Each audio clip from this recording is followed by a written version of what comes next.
ஒட்டிட்ட பங்கின் உருத்திர பல்கணத்தார் அட்டிட்டல் காணாதே போதியோ. இப்ப சொல்றாங்களே கேட்டரிங், அதுக்கு தமிழ் வந்து அட்டிட்டல். அடுதல்னா சமையக்கலை, இடுதல்னாக்கா பரிமாறல். சமையல் எவ்வளவு முக்கியமோ அதே அளவுக்கு பரிமாறது முக்கியம். இப்போ சமையல் சுமாரா இருந்தா கூட வீட்டுக்காரம்மா பாருங்க ரசம் சாதம் தான் பண்ணியிருக்கேன், ரொம்ப பொரியல் தான் பண்ணலை, அப்பளம் தான் பண்ணியிருக்கேன், கொஞ்சம் அட்ஜஸ்ட் பண்ணிக்கோங்க, நாளைக்கு நான் பண்ணிடுறேன் அப்படின்னு சொல்லுவாங்கன்னா அவர் சாப்பிடுவாரு. இதை பாருங்க, இதான் கடைசி அப்பலாம், இதுக்கு மேலே கேட்காதீங்க. சாப்பிட்ற ஆளுக்கு பசி போடும். அதனால தான் என்ன பண்ணாரு மயிலாப்பூர்ல அட்டி இட்ட. இங்க மயிலாப்பூர் போனீங்கன்னா 63 விழான்னு நடக்கும். வேற எங்கேயும் தமிழ்நாட்டில் 63 விழா கிடையாது. நீங்க போனீங்கன்னா திரும்புற இடமெல்லாம் அன்னதானம் தான். ஒரு பக்கம் ரோஸ் மில்க், ஒரு பக்கம் மோர், ஒரு பக்கம் இந்த சாப்பிட்ற பொருள், ஒரு பக்கம் தயிர் சாதம், ஒரு பக்கம் சாம்பார் சாதம். சார் வயிறு போறாது சார். எவ்வளோ சாப்பிட்ருக்கீங்க நீங்க? கொடுத்துக்கிட்டே இருக்காங்க, கொடுத்துருக்கேன். ஏன்னா அது வளர்ந்த இடம் மயிலாப்பூர். இந்த பதிகம் பாடிய பிறகு அங்க ஒரு பானை இருக்குது. அந்த பானையிலிருந்து 10வது பாடல் பாடிய பிறகு அந்த எலும்பாக இருந்த பெண்ணு உயிரோட வந்துட்டான். அவன் இறந்து போகும்போது அவளுக்கு 7 வயசு. அவ எவ்வளவு நாள் அந்த பானையில இருந்தான்னா 5 வருஷம் இருந்தான். இப்போ கணக்கு போட்டா அந்த பொண்ணு செத்து போனது 7 வயசு, உயிரோட வந்தது 12 வயசுல வந்துட்டான். இப்ப 7 வயசு பொண்ணு கொண்டாந்தாலும் தப்பு. ஏன்னா கால கணக்கு செய்வதாது. 12 வயசு பொண்ணா வந்துட்டா. ஞான சம்பந்துக்கு அப்ப வயசு 16. அதுக்கப்புறம் தில்லைக்கு போறாரு, சீர்காழிக்கு போறாரு, கல்யாணம் பண்ணிக்கிறாரு. அவ்வளவுதான். சென்னைக்கு வர்றதுக்கு வந்து அதான் கடைசி வரலாற்றுல. சென்னை வந்து சிதம்பரம் போய் சீர்காழிக்கு போனோம்னா கல்யாணத்தை பத்தி பேசிடுறாங்க. கல்யாணம் பண்ணிக்க மாட்டேன்ட்டாரு. அது காரணம்லாம் சொல்றாரு, ஏன் கல்யாணம் பண்ணிக்கலாம் அப்படின்னு சொல்றாரு. அவங்க அப்பா வேற ஒரு காரணம் சொல்றாரு. இப்ப இந்த பொண்ணு உயிரோட வந்துட்டா. அவ பேர் பூம்பாவை. இப்ப கூட நீங்க மயிலாப்பூர் போனீங்கன்னா கொடிமரத்துக்கு எதிர்க்க ஒரு சன்னதி இருக்கு. அந்த பூம்பாவைக்கு ஒரு சன்னதி இருக்கு. அவ அங்க இருக்கா. ஒரு வடநாட்டிலிருந்து ஒரு துறை வந்தார், ராமகிருஷ்ண மடத்திலிருந்து வந்தார். அவர் வந்த உடனே அங்க ராமகிருஷ்ண மடம் இருக்கு பக்கத்திலேயே. அந்த கோயிலுக்கு போய் கோலம் திரும்பினீங்கன்னா ராமகிருஷ்ண மடம் இருக்கு. அவர் கேட்டாரு, இந்த பக்கத்துல ஏதாவது சிவன் கோயில் இருக்கான்னு கேட்டாரு. சார் மயிலாப்பூர் கோயிலே இருக்கு சார், அந்த கோயிலுக்கு வாங்க போறான்ட்டாரு. ஒரு மத்தியானம் 12 மணிக்கு போறாங்க. போய் பார்த்தா கருவறையில சுவாமிக்கு வந்து தீபாரணை காட்டுறாரு. தீபாரணை காட்டும் போது கண்ணு மூடக்கூடாது. இமைப்பொழுதும் என்னெங்கில் நீங்காதான் தாழ் வாழ்க. அந்த இமைப்பொழுதுலதான் சுவாமி வர்றாரு. இல்ல தீபாரணை காட்டுறாங்க. தீபாரணை காட்டும் போது கண்ணை மூடக்கூடாது. கண்கள் இரண்டும் அவன் கடல் கண்டு கரிப்பன ஆகாதே திருவாசகத்தில் இருக்கு. அப்ப நாம அந்த தீபாரணை காட்டும் போது என்ன சொல்லணும்னா, ஈசன் அடி போற்றி, எந்தை அடி போற்றி, தேசன் அடி போற்றி, சிவன் சேவடி போற்றி, நேயத்தே நின்ற நிமல் அடி போற்றி, மாய பிறப்பருக்கும் மன்னனடி போற்றி, சீரார் பெருந்துறையும் தேவனடி போற்றி, ஆறாத இன்பம் அருளுமலை போற்றி அப்படின்னு நீங்க சொன்னீங்கன்னா சுவாமிக்கு 8 விதமான மலர் மாலை சாற்றிய புண்ணியம் கிடைக்கும். சரி, இது தெரியல, இன்னொரு பாடம் சொல்லலாம்.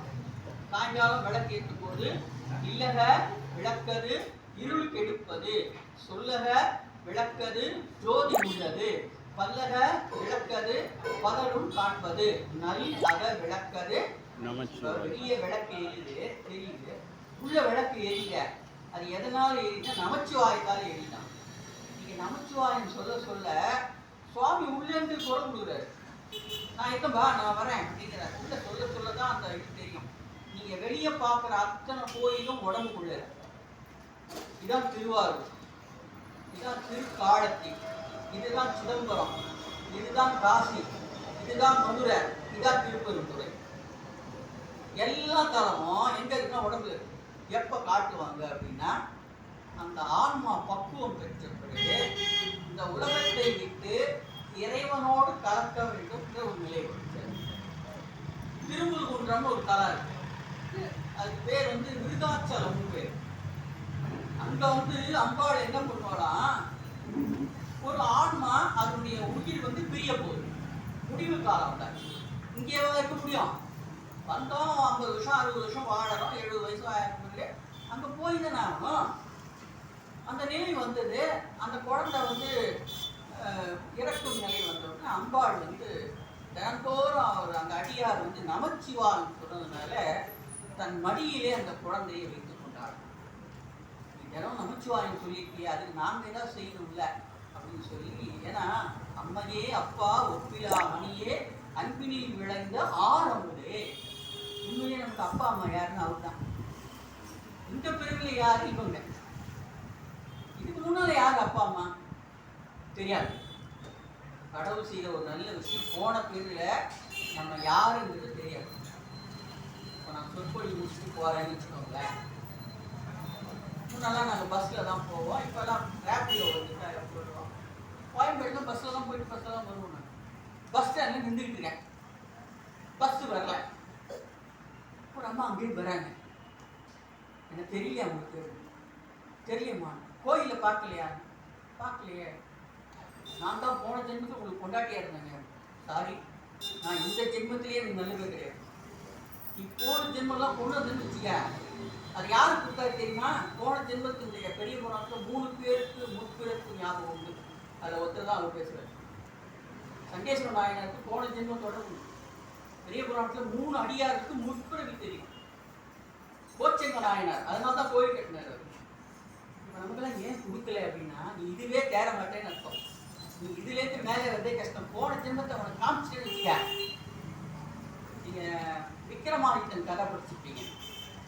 அதில் உஜ்ஜயினின்னு ஒரு இடம் இருக்குது, மகாகாளேஸ்வரர்னு போயிருங்க. 12 ஜோதிலிங்க தலங்களில் ஒன்று. அங்கே சாயங்காலம் பிரசாதம் கொடுப்பாங்க. அந்த பிரசாதம் என்னன்னு கேட்டிங்கன்னா சுடுகாட்டு சார்ந்து. அவ்வளோ சீக்கிரம் வாங்கிக்க முடியாது, லைனில் நிற்கிறோம், இவ்வளோ தான் கொடுப்பாங்க. சுடுகாட்டு சாம்பல் தான் அந்த சுவாமி, அதுதான் எனக்கு பேர். கோயில் சுடுகாடு கொள்புளித்தோல் நல்லாடை தாயினி தந்தையிலி சாந்தனியன் ஆணையினி. ஒருத்தன் கேட்டான், ஏன் சார் எந்த சுவாமியும் சுடுகாட்டில் இருக்காரு? இதுக்கு பேரே சுடலைமான சுவாமின்னு தான் பேர். இந்த சிவபெருமான் ஏன் சார் சுடுகாட்டில் இருக்காரு? அவர் ஒரு காரணத்தோடு தான் இருக்கிறாரு. நிறைய பேர் வாழும்போது நான் கோயிலுக்கு வர மாட்டேன், தேவரெல்லாம் படிக்க மாட்டேன், சொன்ன பச்சை கேட்க மாட்டேன், திருநீர் பூச மாட்டேன், அப்பா அம்மா பச்சை கேட்க மாட்டேன், எவனுக்குமே அடங்க மாட்டேன், எதுவுமே கேட்க மாட்டேன், அவெல்லாம் கோயிலுக்கு வர மாட்டான். ஆனால் சுடுகாட்டுக்கு வரணும்ல, நான் அங்கே உன்னை பார்க்குறேன். கோயிலுக்கு வரவனா கோயிலை கவனிச்சிட்டேன், சுடுகாட்டுக்கு வரவனா சுடுகாட்டுக்கு கவனிச்சிட்டேன். எல்லா டான்ஸும் சுடுகாட்டுக்கு வெளியே தான். உள்ள ஒரு ரூபாய் ஆட முடியாது, உள்ள ஆடாது. அதை பார்த்தது யார்? காரைக்கால் அம்மையார். பொங்கை திறங்கி நரம்பு எழுந்து. சார் பேய் வந்து டெமோ கொடுத்து தரங்க, குட்டி பேய். அப்போதான் குணத்தை சுற்றி நிற்காங்க. அதை போய் தொட்ட உடனே சுத்தமாக ஓடி நிற்காது. அம்மா கட்டி பிடிச்சிச்சு, அம்மா கொதிக்குதுமா அப்படின்னு. அம்மா கூட பால் என்ன பண்ணுவோம், ஆற்றி கொடுப்பா. குழந்தை என்ன பண்ணுவோம், கையை வச்சிடும், ஊனும். இருடா ஆத்திக்காரண்டா, ஏன்டா அவசரப்படுறேன், சூடாக குடிக்க முடியாதுல்ல அப்படின்ட்டு அம்மா வந்து அந்த குழந்தைக்கு என்ன பக்குவமோ ஆற்றி கொடுப்பாங்க. இந்த குளம் எரியுது, இந்த பேய் சாப்பிடணும்னு ஆசைப்படுது, ஆனால் அது எப்படி சாப்பிடணும்னு தெரியல. அப்படியே கை வச்சோட சுட்டுது, ஓடி வந்துருச்சு. எப்படி சாப்பிடணும்னு சொல்லி தருது. இதை காரைக்கால மாதிரி எழுதிட்டாங்க. பொங்கை திறங்கி நரம்பு எழுந்து அப்படின்னு சொல்லி அங்கே என்ன நடக்குதுன்னு சொல்கிறாரு. அதனால தான் சுவாமிக்கு என்ன பேருனா சுடலைமான சுவாமின்னு பேர். வேற யாருக்கும் அந்த பேர் கிடையாது. நம்பால் அங்கே இருக்கிறார். நீ கோயிலுக்கு வரமாட்டேங்கல்ல, கடவுளை திட்டினல்ல, அந்த அன்னமாப்பேட்டைக்கு வந்து தான் நாங்கள். அன்னமாப்பேட்டையில் யார் இருக்காங்க? நான் இருக்கிறேன். அப்போ ஏன் அங்கே இருக்கிறாருன்னா, உலகமெல்லாம் அழிந்த பிறகு சுவாமி ஒற்றை காலிலே இருப்பார். எங்கே பார்க்கலாம்? திருப்பத்தூரில் வட்டப்பாறை அம்மன் சுற்றி வந்தீங்கன்னா அந்த ஊரில் இருப்பார் சுவாமி. ஒற்றை காலில் இருப்பார். அப்போதான் திருவாசகம் படிக்கிறார். ஏன்னா உலகமெல்லாம் அழிந்த பிறகு அவர் ஒருத்தர் தான் இருக்கார். மறுபடியும் உலகத்தை புதுப்பிக்கணும். இப்போ நிறைய பேருக்கு ஒரு சந்தேகம் இருக்கும், சார் நான் நல்லவனாக தான் இருக்கேன், அநியாயம் பண்ணுறவங்களாம் நல்லா இருக்கிறாங்க சார், நான் ஏன் சார் இவ்வளோ கஷ்டப்படுறேன், எனக்கு நல்லதே நடக்க மாட்டேங்குது சார் அப்படின்னா, இந்த யுகம் முடித்த உடனே அடுத்த யுகம் இருக்கு, கலியுகம் முடிஞ்ச பிறகு அடுத்த யுகத்தில் என்ன பண்ணுவார், இந்த மாதிரி நல்ல மனதோட வாழ்ந்த முறையெல்லாம் கொண்டு வந்து அங்கே போட்டுருவார்.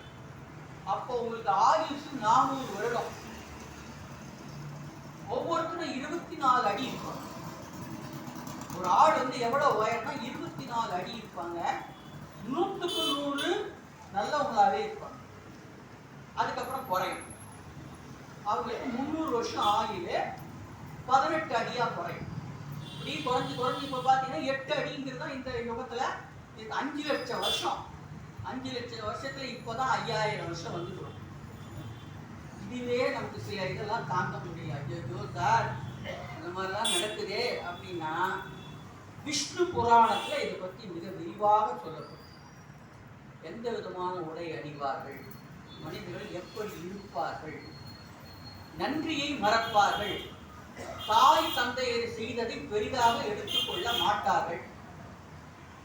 பெற்ற வளர்த்த அது எத்தனை நாள் சொல்லியே சொல்லு, நான் தாண்டா அவனை கஷ்டப்பட்டு பெற்றேன், நான் தாண்டா அவனுக்கு ஊர்ல எல்லாரும் அதான் பண்ணிக்கலாம், என்ன புதுசா பண்ணிருக்கீங்க, கல்யாணம் பண்ணி ஆமா பண்ணி தான் வைக்கணும், நீ பண்ண நான் பண்ணிக்கிறேன், என்னப்பா ஆளா இல்லை எனக்கு.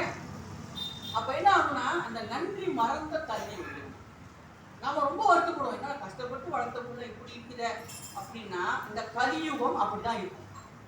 இதுல நேர்மை நியாயம் இதெல்லாம் இருக்கும், ஆனா பயந்து இருக்கும். நாம பார்க்குற ஆள் எல்லாம் கடகடகடன் மேல போடுவான். அப்புறம் பார்த்தீங்கன்னா ஏன்டா இவன் ஒரு காலத்துல என்ன பண்ணான்னு தெரியுமில்ல அப்படின்னா அவன் என்னமோ பண்ணியிருக்கிறான், நீ அதெல்லாம் உனக்கு தெரியும், ஆனா வாயை திறக்க முடியாது. இங்க அந்த பொண்ணு வந்து 12 வயசு பானையிலேருந்து வந்தா அவங்க அப்பாவுக்கு ரொம்ப சந்தோஷம். அப்படியே கையை பிடிச்சிட்டு போய் ஞான சம்பந்தத்தை கொடுக்குறாப்பா, இனிமேல் இந்த பொண்ணு நீங்க தான் கல்யாணம் பண்ணிக்கணும்ட்டார். இப்போ வேற ஒரு ஆள் அந்த சரி போற வழியே ஒரு கல்யாணம் பண்ணிட்டு போயிடலாம், வந்ததுக்கு இப்போ சொத்து ஆச்சு பொண்ணு ஆச்சு. அதான் அவங்க சொல்லிட்டா வெரி சாரி, இப்போ பொண்ணுக்கு அப்பா நான், இந்த பானையில இறந்து போன வரைக்கும் தான் உன் பொண்ணு. இப்போ நான் மட்டிட்ட புன்னையங்கான மடமையிலே கட்டிட்டம் கொண்டான் கபாலீச்சரம் அமர்த்தான் பாடல. அதுக்கப்புறம் அவன் எனக்கு பொண்ணு. இப்போ தொடர்ந்து மயிலாப்பூர்ல அவன் என்ன பண்ணுவா, தொண்டு செய்வான். சொல்லிட்டு போயிட்டா சார் இது நடந்த 1300 வருஷம் ஆகும். இப்போ பக்கத்துல மயிலாப்பூர்ல ராமகிருஷ்ணா மடத்துல இருந்து ஒரு துறவி வரார். அவர் வந்து மயிலாப்பூர் கோயில போய் உச்சி காலத்துல போய் பார்க்கிறார். சிவாச்சாரியார் கற்பூர ஆரத்தி காமிக்கிறார். அப்ப யாரோ ஒரு வெள்ளை உடை அணிந்து ஒரு பெண்ணு கருவறைக்கு உள்ள போறார். அதை அவர் பார்க்கிறார். பார்த்துட்டு பக்கத்துல ஏன்பா இப்போ ஒரு பொண்ணு போச்சு பாத்தீங்களா அப்படின்னா, யாரும் இல்லை கேட்டார். சிவாச்சாரியார் கேட்டாங்க, ஏப்பா ஒரு பொண்ணு ஒண்ணு போச்சே பாத்தீங்களா, உங்களுக்கு தெரிச்சுதா அப்படின்னு கேட்டார். ஆமாங்க, அவதான் பூம்பா. இன்னைக்கும் மயிலாப்பூர் வந்து பூஜை பண்ணிட்டு இருக்காங்க. ரொம்ப பக்குவமானவங்களுக்கு தான் தெரியும். நீங்க திருச்செங்கோடு போனீங்கன்னா பஸ்ல போனா அரை மணி நேரத்துல போயிடலாம். மலை ஏறி போனீங்கன்னா 1200 படிக்கட்டு. ரொம்பவும் சிவனிடத்திலே அன்பு கொண்டவர்கள் படிக்கட்டு ஏறி போனீங்கன்னா ஆதிசேடன் வருவார். எவ்வளவு ஹைட் இருப்பாருன்னா, எவ்வளவு நீளம்னா வால் மட்டும் 25 அடி. வால் குறைஞ்சது 150 அடி. ஆதிசேடனுடைய மொத்த இது வந்து 150 அடி. அவர் படிக்கட்டு வழியா மேலே ஏறி போயிட்டே இருப்பார். நீங்க திருச்செங்கோடு போனீங்கன்னா அவர் தனி சன்னதி உண்டு. சுவாமி அர்த்தநாரீஸ்வரராக இருப்பார்.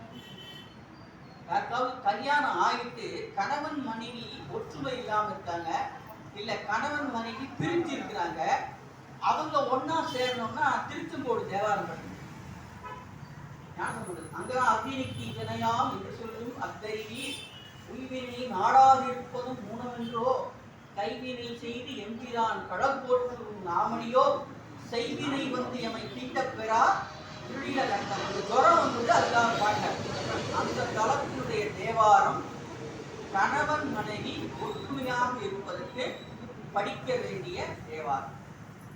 நாங்களாம் எங்கேயாவது திருமணத்துக்கு போனா அந்த பதிகத்தை நாங்க வந்து கொடுத்துருவோம். கணவன் மனைவி நீங்க இருந்து படிக்க, எப்ப சண்டை வரும்னு தெரியாது.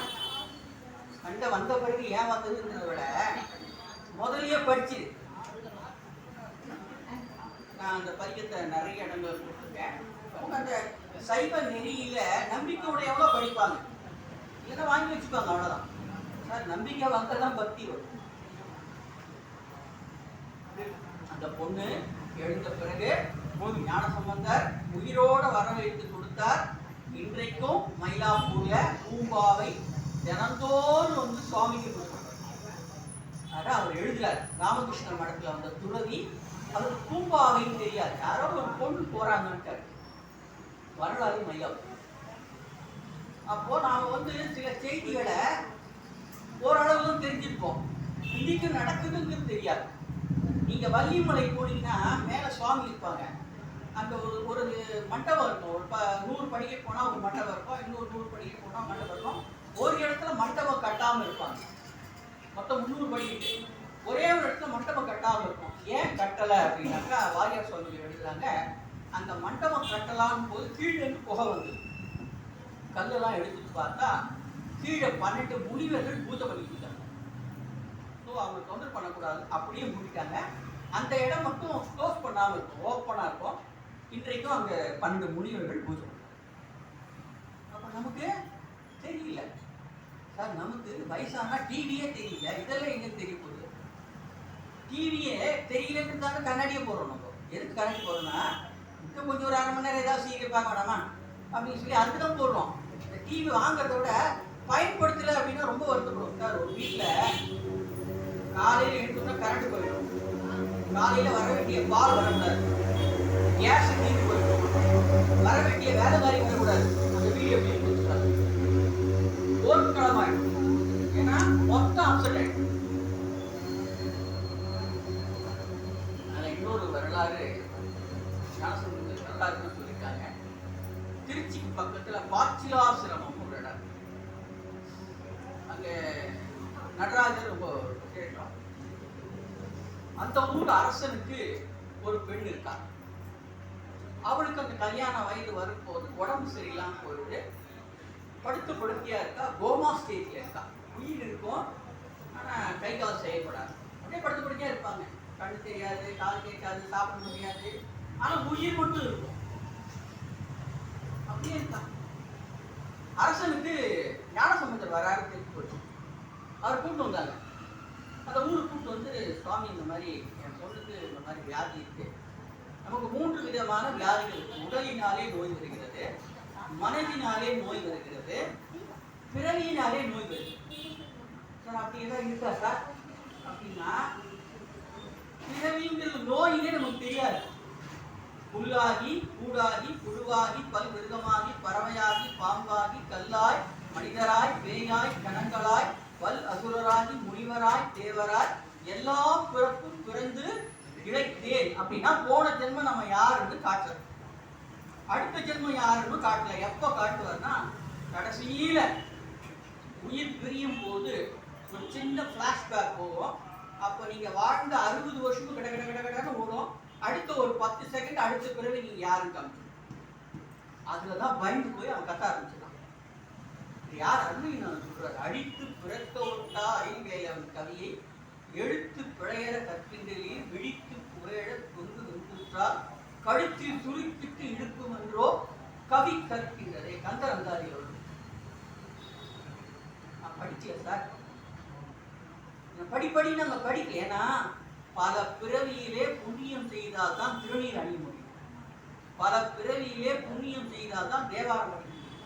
இல்லைன்னா அவனை கிண்டல் பண்ணி உட்கார்ந்துருப்பான். இது பாரு எப்ப பார்த்தாலும் கோயில் கோயில் அலையுது, இதெல்லாம் முழுப்புன்னு நினைக்கிறேன் சார். இன்னைக்கு ஒரு படம் ரிலீஸ் ஆயிருக்கு சார், சூப்பர் படம். அவன் அங்கதான் போவான், ஏன்னா அதான் அவனுக்கு புரியும். அப்புறம் வாழ்க்கையில அடிப்படை தான்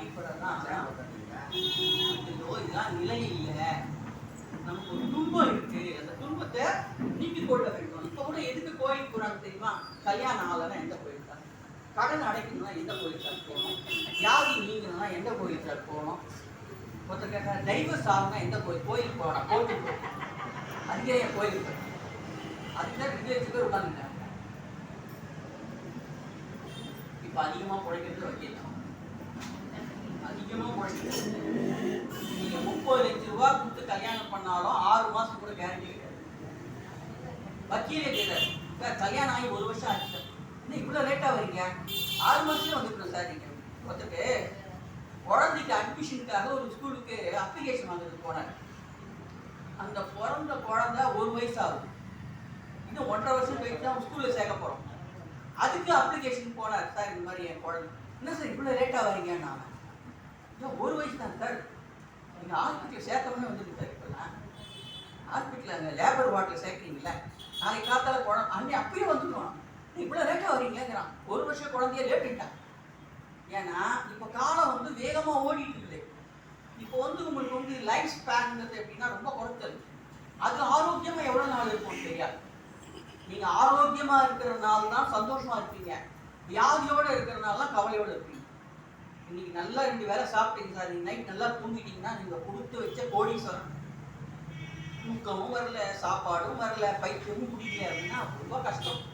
இந்த பொண்ணுக்கு அந்த நிலைமை தான் இருந்தா ஞானசம்பந்த கூட்டம் வந்து அப்படி பார்த்தா இறைவன் கிட்ட கேட்கிறாங்க. நம்ம எதுவுமே இறைவன் கேட்காம செய்ய மாட்டாங்க. இந்த பொண்ணு ட்ரை பண்ணிடலாமா, சுவாமி பர்மிஷன் கொடுக்குறாரு. அப்போ தேவாரம் பாடல் துணிவளர் திங்கள் துலங்கி விளங்க சுடசடை சுற்றி முடித்து பணிவளர் பூவையர் பாரிடமும் சூழர் அணிவளர் கொள்கையர் ஆரிடம் சூழ மணிவளர் கண்டர் மங்கையை வாடச் செய்வது இவர் மாண்பே. இந்த பொண்ணு கஷ்டப்படுறாள, இதை நீங்க பார்த்து நிற்கீங்களே, இதெல்லாம் அழகா இருக்கான்னு கேட்டார். நீ நல்லா மேக்கப் பண்ணிக்கினு, சடையெல்லாம் அலங்காரம் பண்ணிக்கினு, பவுடர் போட்டுக்கினு அழகா இருக்கிற இந்த பொண்ணு கல்யாணம் பண்ணியா, இது அழுது உட்கார்ந்து இருக்குது, இதெல்லாம் பார்க்கலாமா நீ அப்படின்னாரு சுவாமி. அந்த பொண்ணுக்கு ஆரோக்கியத்தை கொடுத்தார். அந்த பொண்ணு 20 வயசு பொண்ணு எழுந்து நிற்குது. அப்பதான் அவங்க அப்பா பார்க்குறாரு, இவ்வளோ அழகா என் பொண்ணை நான் பார்த்து ரொம்ப நாள் ஆயிடுச்சு சார். அவரு அதான் சொல்றாரு, நீ கல்யாணம் பண்ணிக்குவான், நீ போற வழியிலாம கல்யாணம் பண்ணிக்க முடியும்.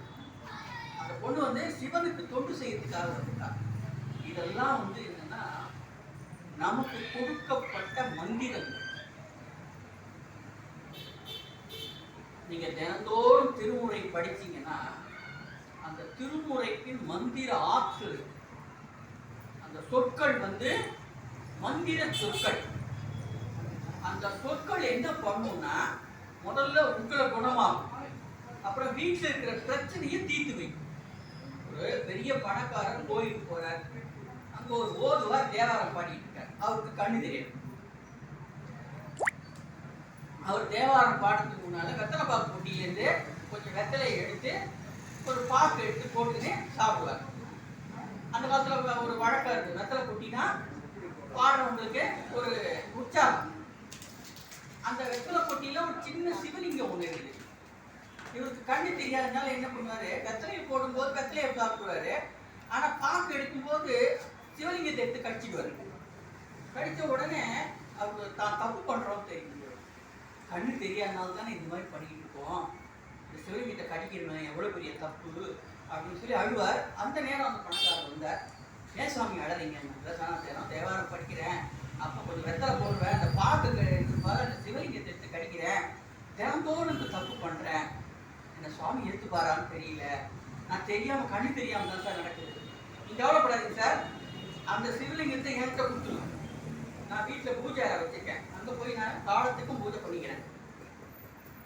புதுசாக ஒரு வெத்தலை பாட்டு வெட்டி வாங்கி கொடுத்துறேன். வெத்தலை இருக்கும், பாக்கு இருக்கும், இந்த சிவலிங்கம் இருக்காது, இருந்தால் தானே கடிப்பேன், அதனால என்கிட்ட கொடுத்துருவாங்க. ரொம்ப சந்தோஷம், நீங்கள் வெத்தலை கூட வாங்கி தர வேண்டாம் சார், நீங்கள் எடுத்து போய் உங்கள் பூஜையில் வச்சு அது காலத்துக்கும் பூஜை பண்ணால் போதும். சிவலிங்கம் இருந்தால் பூஜை பண்ணியாகும்.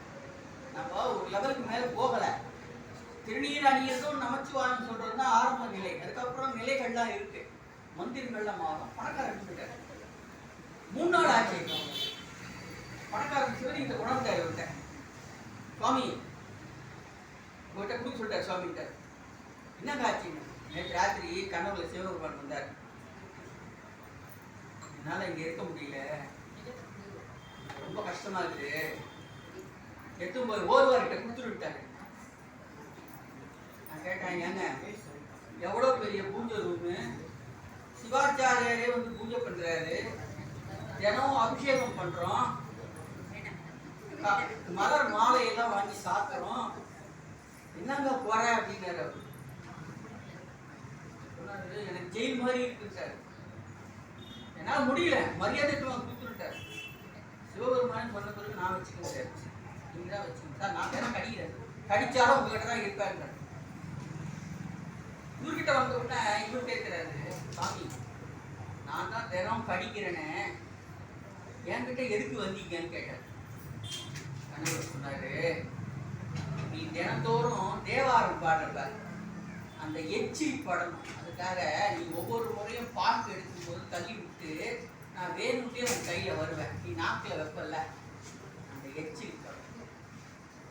அப்போ நீங்க திருமொழி படிச்சீங்கன்னா அப்படியே தேவாரத்தில் இருக்குங்க. பந்தித்த சடையின் மேலே பாய்ப்புணர் அதனை வைத்து அந்திப்போர் அனலுமாடி அடிகள் ஐயாறு கூட்டார் வந்திப்பார் வணங்கி நின்று வாழ்த்துவார் வாயினுள்ளார் சிந்திப்பார் சிந்தையுள்ளார் திருந்து நெய் தானாரே. ஐயாறு இந்த மாதிரி தலங்கள்லாம் வந்து சுவாமி கல்யாணம் உற்சவம் நடக்கிற இடம். சப்தஸ்தான தலங்கள் பேர். நந்திதேவர் கல்யாணம் ஆகிட்டு 7 ஊருக்கு போவாங்க சுவாமி. நெய்த்தானம்ங்கிற இடத்துல அப்பர் பெருமான் பாடித்தாங்க. பந்தித்த சடையின் மேலே பாய்ப்புணல் அதனை வைத்து அந்திப்போது அனலுமாடி அடிகள் ஐயாறு புக்கார் வந்திப்பார் வணங்கி நின்று வாழ்த்துவார் வாய்ந்தார். இப்போ நம்ம ஒரு கல்யாணத்துக்கு போறோம், மணமக்களை வாழ்த்துறோம். மண்ணில் நல்ல வண்ணம் வாழலாம், கைகளும் நல்ல கதிக்கு யாதுமோர் குறைவில்லை, கண்ணில் அக்குரும் கடுமல வளநகர் பெண்ணின் எல்லாருடன் பெருந்ததை இருந்தது. அந்த கல்யாணத்துல மாப்பிள்ளையும் பொண்ணும் சிவன் பார்வை. நமக்கு கல்யாணம் பொண்ணு கல்யாணம் மாப்பிள்ள. ஆனா சைவத்துல திருமண கோலத்தில் இருக்கக்கூடிய மணமகன் சிவன், மன பொண்ணு. ஆனா போட்டோகிராஃபர் கொஞ்சம் முன்னாலேயே சொல்லிடுவார். போட்டோ எடுக்கும்போது ரிசப்ஷன்ல தனியா கூட்டு போய் மாப்பிள்ளை தனியா எடுப்பாரு, பொண்ணை தனியா எடுப்பார். அப்போ சொல்லுவார், தம்பி நல்லா சிரிக்கணுவார். சத்தியமா அவனுக்கு புரியாது. அப்புறம் 10 வருஷத்துக்கு கல்யாணம் ஆக எடுத்து பார்த்தா போட்டோகிராஃபர் அன்னைக்கே சொன்னார், சார் நல்லா சிரிங்க. அவன் அத்தோட போச்சு. ஐயர் மந்திரம் சொல்வார், நல்ல நேரம் முடிய போது சீக்கிரம் தாலி கட்டுங்க. அப்பவும் புரியாது அவனுக்கு. இந்த நேரம் முடிய போகுதுன்னா என் தாழ் அப்படின்னா இதெல்லாம் என்னன்னா உள்ள வரும் போது ஞானசம்பந்தர் கல்யாணம் ஒத்துக்கல. சொன்ன கல்யாணம் பண்ணி மாட்டேங்கிறாரு. 63 நாயன்மார்களை நமிதந்தி அடிகள் தான் அவர் கல்யாணம் பண்ணியிருக்காரு. அவர் திருவாரூர்காரு. ஞானசம்பந்தர் 3 மாசம் கல்யாணம் பண்ணிக்க ஒத்துக்க மாட்டேன்ட்டார். இவர் தான் சார் போனாரு. போய் ஞானசம்பந்தர் சொன்னார், தம்பி அப்பா எடுத்துறீங்க, உங்களுக்கு முதல்ல சீர்காழியில காட்சி கொடுத்தாருல சுவாமி, தனியா வந்தாரா அம்பாரோட வந்தார்? அம்மையப்பரா தானே வந்தார். தோளுடைய சிறியன் விடை ஏறியோர் தூவன் மதிசூடி காடுடைய சுடலை பூசி என் உள்ளத்தவர் கல்வன் ஏழுடைய மலரால் முனைநாள் பணிந்தேற்ற. நான் போன பிறவியில மலரினாலே உனக்கு பூஜை செய்திருக்கிறேன்னு அர்த்தம். இப்போ சில நன்மைகள் நமக்கு கிடைக்கலன்னா கூட இப்ப இந்த பிறவியில செய்யறோம் இல்லையா, இதுக்கு பலன் கொடுத்துருவார். திருவாசகத்துல தாமே தமக்கு ஈவதையும் தாமே தமக்கு குற்றமும் யாமார் எமதார் அப்படின்னா நாம இப்ப செய்யறதுக்கு உடனே கொடுக்கணும்னு அவசியம் கிடையாது. இந்த வினைப்பயனுக்கு தகுந்த மாதிரி கொடுத்துட்டே வருவாரு. எதெல்லாம் மிச்சம் இருக்கோ இதெல்லாம் அடுத்த பிரிவுல கொடுத்துருவாரு. அப்ப நமக்கு என்ன கேட்டது கிடைக்கல அப்படின்னா ஏற்கனவே இருக்கிறது கழிச்சினே வராது. நல்லது வந்தவொன்னு வந்துடும். நாங்க கோயிலுக்கு போறேன் ஒன்று கொடுக்க மாட்டேங்கிறாரு. அம்பாளே கேட்கிறாங்க, ஏங்க அவன் தினம் வரான், பாவம் சாப்பாடு இல்லாம இருக்கிறான், கொடுக்கூடாதா? நான் கொடுத்தாலும் போய் சேராது. நீங்க கோயிலுக்கு வந்து வழிபாடு செய்தா முதல்ல நீங்க வந்ததை நோட் பண்றது அம்பாள். பள்ளியறையில சுவாமி கிட்ட சொல்றது அம்பாள். அதே மாதிரி அவர் கொடுத்தா வாங்கி கொடுக்குறது அம்பாள். சிவன் கொடுக்க முடியாது. வழங்குகின்றாய் உன் அருளார் அமுதத்தை விழுங்கினேன் விக்கினேன் என் வினை இன்மையால். சுவாமி கொடுத்தாருன்னா மொத்தமா ஒரு அண்டா பாயசம் கொடுத்துருவாரு. சாப்பிட முடியுமா? ஒரு கப்ல தான் சாப்பிடுவான். வாங்கி கொடுக்குற அம்பாள். அம்பா சொன்னான், தினம் வரான், அவனுக்கு ஏதாவது பணம் கொடுக்குறேன்.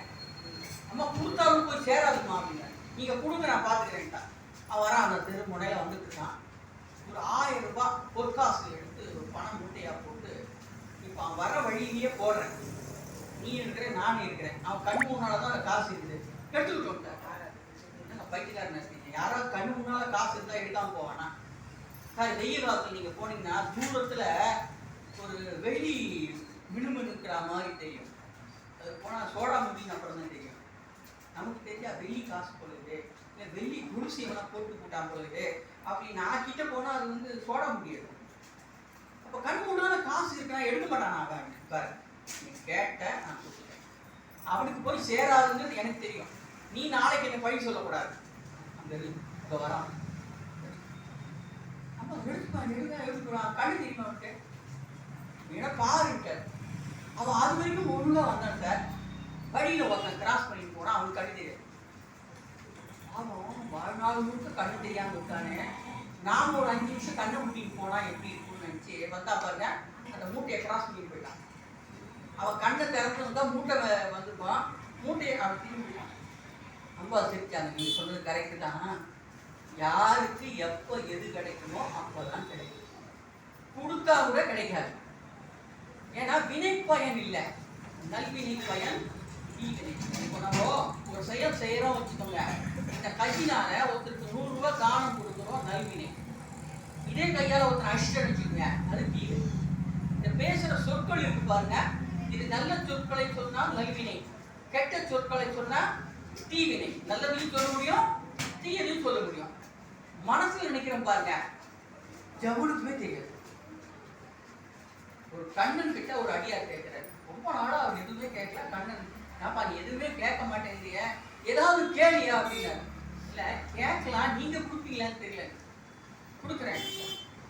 என் எதிர்க்க எவன் நிக்கிறானோ அவன் மனசுல இருக்கிறது எனக்கு தெரியும். உனக்கு 7 சனி ஆரம்பம் நினைக்கிறேன், இது தேவையில்லாத வேலை. இல்லை சார் நான் ரொம்ப நாளாக அதான் நினைச்சிருக்கிறேன், அதை கொடுத்துருக்கோங்க. எப்படி எத்தனை நாளைக்கு? இல்லை வாழ்நாள் முழுக்க அப்படின்னு. ஒரு வாரம் தாங்க மாட்டேங்குது, இப்போதுலேருந்து அப்ளிகபிள் போ அப்படிங்கிறாரு. போன எதுக்கு ஒருத்தன் வந்தா நெருங்கிய நண்பன், அவன் ஏதோ ஒரு அர்ஜென்ட் கடன் கேட்டு தான் இவன் கொடுக்கல. மனசுல பாவி பய மனத்தை வச்சுக்கினே கொடுக்காம இருக்கிறான் பார் அப்படின்னு நினைச்சுனேன். சார் வணக்கம் சார், நல்லா இருக்கீங்களா அப்படின்னா. சொல்றது ஒண்ணு, உள்ளொன்று வைத்து உறவு ஒன்று பேசுவார், உறவு கலவாமை வேண்டும். வீட்டுல போனார், கொண்டாடிக்கிட்டேன், நைட் எனக்கு இந்த டிஃபன் பண்ணி இருக்கேன், ஏற்கனவே நான் பண்ணிட்டேன், அதை வேணான்னு எனக்கு பிடிச்ச டிஃபனை பண்ணு. என்னையா இந்த ஆளு நம்ம பண்ணதை ஒத்துக்க மாட்டேங்கலாம், புதுசா பண்ணுங்கன்னு சொல்றான், அதை வேதனையா இருக்கு அப்படின்னு சொல்லி அந்த மாதிரி நினைச்சாங்க பாருங்க. தெரிஞ்சு போச்சு. 8வது நாளே வந்துட்டான், சார் இந்த வர வேண்டாம் சார், அடுத்துவ மனசுல என்ன இருக்குன்னு தெரியாத வரைக்கும் தான் வாழ்க்கை நல்லா இருக்கும். ஒன்னே ஒண்ணு நமக்கு மனசுல இருக்கிறது யாருக்கு தெரியுமா? மனத்துளான். சுவாமி பாடுறாங்க, அப்ப சொல்றாங்க மனத்துளான் தான் பாடுறோம். ஏன்னா உள்ளுக்குள்ள இருக்கிறது அவரு. விறகில் தீயினன் பாலில் படு நெய் போல் மறைய நின்றுள்ளான் மாமணி ஜோதியான், உறவுகோள் நட்டு உணவு கைத்தினால் முள்ள வாந்தி கடைய முன் நிற்குமே. தேவா, விறகுல தீ இருக்கு, பால்ல நெய் இருக்கு தெரியாது. ஆனா எப்ப தெரியும்னா அந்தந்த காலம் வந்தவுடனே தெரியும். இப்ப நம்ம வழிபாடு செய்யும் போது நமக்கு இப்போ தெரியாது. எப்ப கொடுப்பாருன்னா நாம சிவத்தோட ஐக்கியமாகும். எனை நான் என்பதையே இரவு பகலாவது மறியே மனவாசனை கடந்தான் என்னை முன் மக்களாக்கி. ஒரு ஆசிரியர் மாணவர்களை வச்சு பாடம் இருக்கிறார்.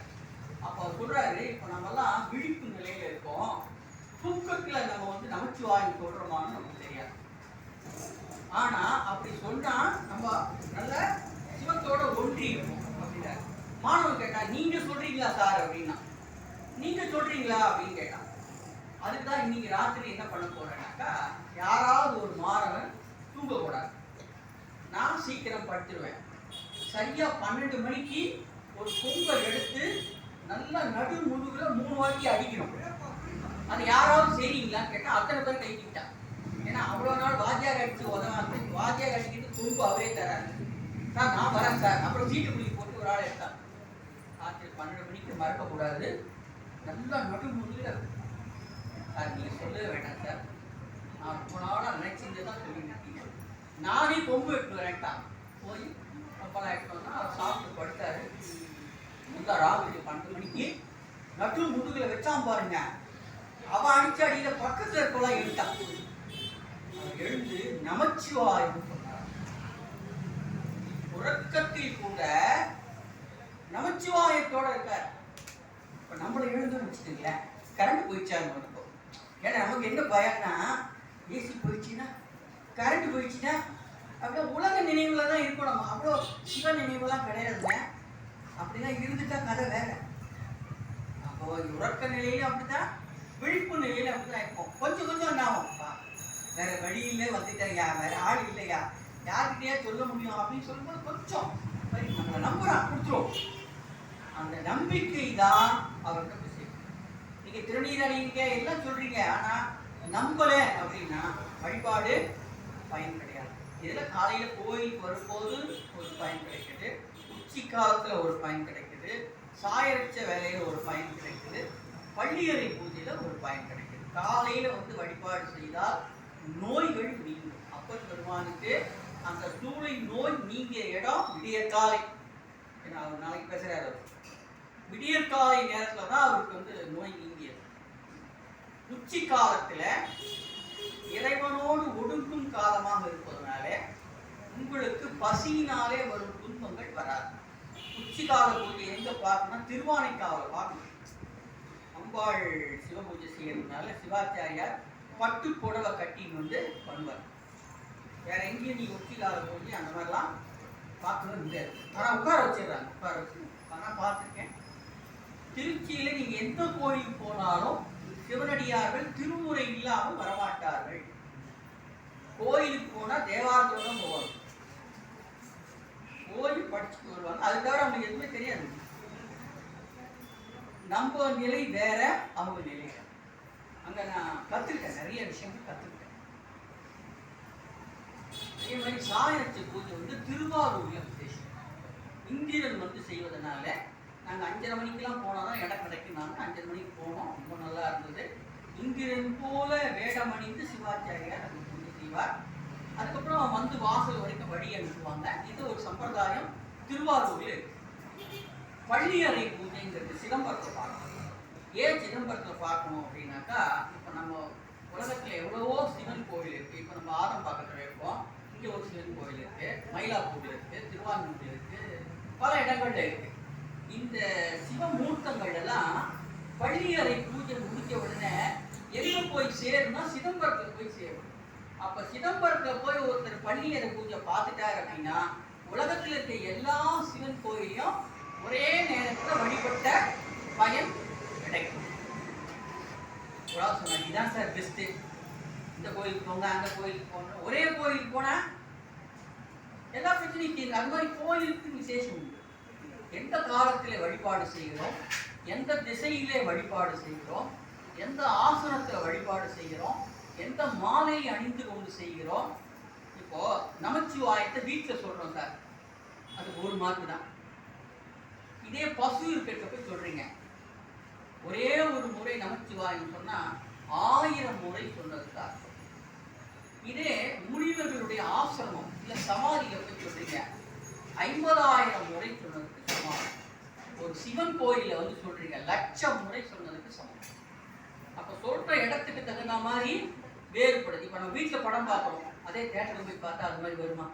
அந்த சவுண்ட் எஃபெக்ட், அந்த சம்சா அதெல்லாம் வருமா? பேர் என்னமோ ஹோம் தியேட்டர் தான், அந்த எஃபெக்ட அதே படம் தான், அதே படம் தான் பார்க்கலாம். தியேட்டர் வேற, வீடு வேற. வீடு தான், ஆனால் தியேட்டர் வேற. அப்போ இல்லறத்துல ஏன் பண்ண சொல்றாங்க அப்படின்னா, இல்லறத்துல ஒருத்தர் நம்பிக்கை உடையவராக இருப்பாரு, ஒருத்தர் நம்பிக்கை இல்லாதவராக இருப்பார். அவருக்காக நம்ம வழிபாடு செய்யணும். ஒரு கணவனுக்கு கோயிலுக்கு போகலான்னு ஆசை இருக்கும், மனைவிக்கு விருப்பம் இல்லாமல் இருக்கும். மனைவிக்கு ஆசையா இருக்கும், கணவனுக்கு விருப்பம் இல்லாமல் இருக்கும். பெரும்பாலும் அப்படிதான் இருக்கும். ஒரு சில இடத்துல கணவன் மனைவி 2 பேருமே விருப்பம் உடையவர்களா இருப்பாங்க. இது ரொம்ப அபூர்வம். நான் பார்த்த இடங்கள்ல ஒரு சில பேர் தான் பார்த்துருக்கேன். ஒரு சில பேர் கோயிலுக்கே வரமாட்டாங்க. கோயிலா இப்ப என்ன சார் அவசியம்? ரிட்டையர் ஆன போது பொண்ணு பையன்லாம் கல்யாணம் பண்ணிட்டு எல்லாத்தையும் செட்டில் பண்ணிட்டு போகலாம் அப்படின்னா டாக்டர்கிட்ட தான் போகணும். வயதாக உடம்பு பிரச்சனை சார், சரியா தூக்கம் வராது, சாப்பிட்டா ஜெயிக்காது, நடந்தா கால் வலி, இவ்வளவு பிரச்சனையை வச்சுட்டு வயதான காலத்துக்கு எங்கே போவேன்? வரும்போது இந்த மாதிரி சுவாமியை பார்க்கணும் அப்படி வணக்கம் சொல்லிட்டு நமக்கு தெரிஞ்சு சொல்ல போகிறோம், தேவாரம் சொல்ல போகிறோம், இதெல்லாம் சொல்கிறோம். இதில் காலையில் சொல்ல வேண்டிய தேவாரம் இருக்குது, உச்சி காலத்தில் சொல்ல வேண்டிய தேவாரம் இருக்குது, இரவு படுக்கும் போது சொல்ல வேண்டிய தேவாரம். அதான் சுந்தரர் பாடிய மேலை விதியே வினையின் பயனே பிறவார் புறமூண்டு எரி செய்தாய் காலை எழுந்து தொழுவார் தங்கள் கவலை கலைவாய் கரை கண்டார் மாலை மதியே மலைமேல் மருந்தே மரவே அடியே வயல் சூழ்ந்த ஆலக்கழனி பழனக்கச்சூர் ஆலக்கோயில் அம்மானே. காலை எழுந்து தொழுவார் தங்கள் கவலை கலைவாய். தேவாரத்தில் இருக்கு. திருக்கச்சூர் செங்கல்பட்டு போற வழியில சிங்கபெருமான் கோயில்ல ஒரு சிவன் கோயில் இருக்கு. சிவபெருமான் சுந்தரருக்கு சாப்பாடு போட்டதாம். அங்க சொல்ற காலை எழுந்து தொழுவார். உச்சி காலம் 12 மணிக்கு திருக்கழுக்குன்றம் பதிகம். நம்ம திருவாசகத்துல இணக்கில்லாத பெருந்துரை பெருமான் நாமங்கள் பேசுவார்க்கு இணக்கில்லாததோர் இன்பமே வரும் துன்பமே துடை தெஞ்சிறார் உணர்க்கில்லாததோர் நிற்கு மீன் விளையாமல் என் இணை ஒத்தப்பின் கணக்கிலா திருக்கோல வந்து காட்டினாய் கழுக்குன்றிலே. தினம் 12 மணிக்கு படிக்கணும். நாங்க படிக்கிறோம். தல யாத்திரை போனாலும் படிப்போம், வீட்டில் இருந்தாலும் படிப்போம், பஸ்ல போனாலும் படிப்போம். பகல் 12 மணிக்கு இதை படிப்போம். ராத்திரி தூங்க போறோம். இப்போ தூங்குற நேரம் லேட் ஆயிடுச்சுங்க. 12 மணி 1 மணி 11 மணி, குறைஞ்சது 11 மணி, கம்மி யாரும் தூங்குறது இல்லை. அதனால தான் காலையில 4 மணிக்கு வானா மிட் நைட்டு ஏன் கூப்பிடுறேங்கிறான். அவன் தூங்குறதே